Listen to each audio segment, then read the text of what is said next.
Hi everybody. Hey, I heard that my pitch got cut off a little bit at the beginning of the live pitch project session, so I'm going to do it again for you so you can capture the whole thing. So my name is Aaron Wills and I'm from St. Louis, Missouri, and today I'm seeking a publishing partner for one of my dice fight games, Ready to Roll. So friends, I work as an elementary school principal, and after 25 plus years in education, I know that just like learning experiences and classroom lessons, tabletop games are best when designed for simultaneous engagement and high levels of interaction with others. And I've designed my dice fight games with those values in mind.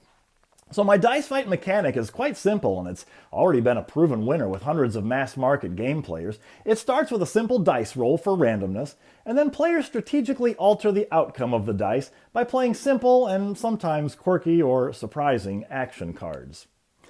This game, Ready to Roll, is designed for 1 to 6 players and finishes in less than 30 minutes. In this dice fight game, players will each begin with 10 action cards, 5 in their hand and 5 in their personal draw pile. They'll also each have 4 locking cards to play throughout the game, and players will never get any more cards than this. So the game features hand management, push your luck, and as you'll see in a moment, a little take that.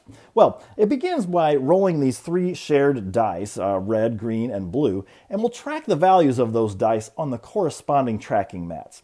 Players then have to decide when to play their action cards to affect the dice, which changes the values either up or down, and then locking in a value when they have it just where they want it. For example, this player might be looking things over and seeing that green 6 up there, wishing, I wish that was an 8. So they'll play the +2 card right here, and then move the tracking token from 6 to 8. This die is now an 8. Always draw a new card anytime you play one. This player over here has been looking at the red die, thinking, I need that to be a 7. Luckily, I have this card that changes any die to a 7, so I'll move the tracking token. The red die is now a 7. Meanwhile, this player over here was thinking, I wanted that die to also be a 7. I'm afraid somebody else might change it, so I'm going to lock it in before anyone else has a chance to change it.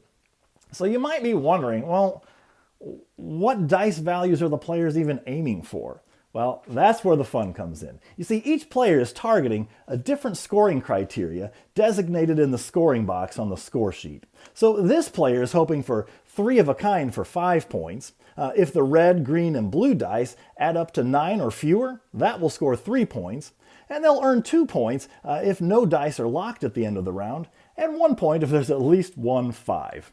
But meanwhile, other players are aiming for different scoring criteria using the same dice. This player will earn 5 points if there are 2 7s, 3 points if at least one die is a 0, on down to 1 point if the player on their left earned at least 1 point in the round also. So the game is played in rounds, and each player has a different scoring criteria. Players will get to visit all 6 boxes by the end of the game. And action cards may be played at any time during the game.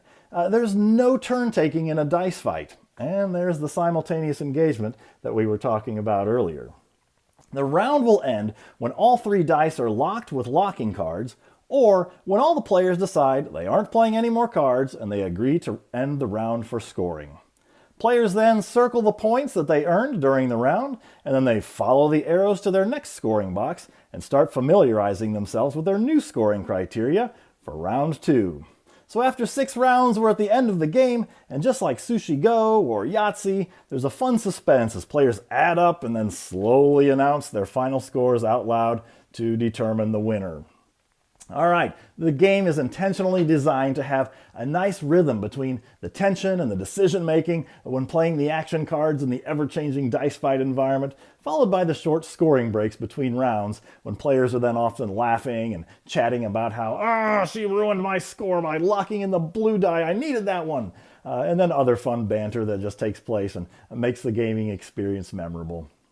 Okay, so that's my super fast glimpse at Dice Fight, Ready to Roll. So if you're interested in a fun, fresh family game that's targeted at the mass market audiences, hey, let's Zoom sometime and I'll slow it down for you, get you the information you need. I would love to take the questions, but we had the technology problem, so I can't do that, but I can take your questions. I'd love to chat with you anytime. You can contact me through my website, dicefight.net, or through the contact information at the Pitch Project. But before I go, I want to make sure we thank Sen and Jay and the jurors, all the publishers, and everybody who's been a part of this entire project, especially even all the other game designers who've been cheering each other on and encouraging each other. It's just been such a generous experience by everyone. So I just can't thank you all enough. That's probably about all my time, but I want to keep talking, especially if you're a publisher. So feel free to reach out to me soon. Visit me at my website, dicefight.net. And thank you all so much for this opportunity.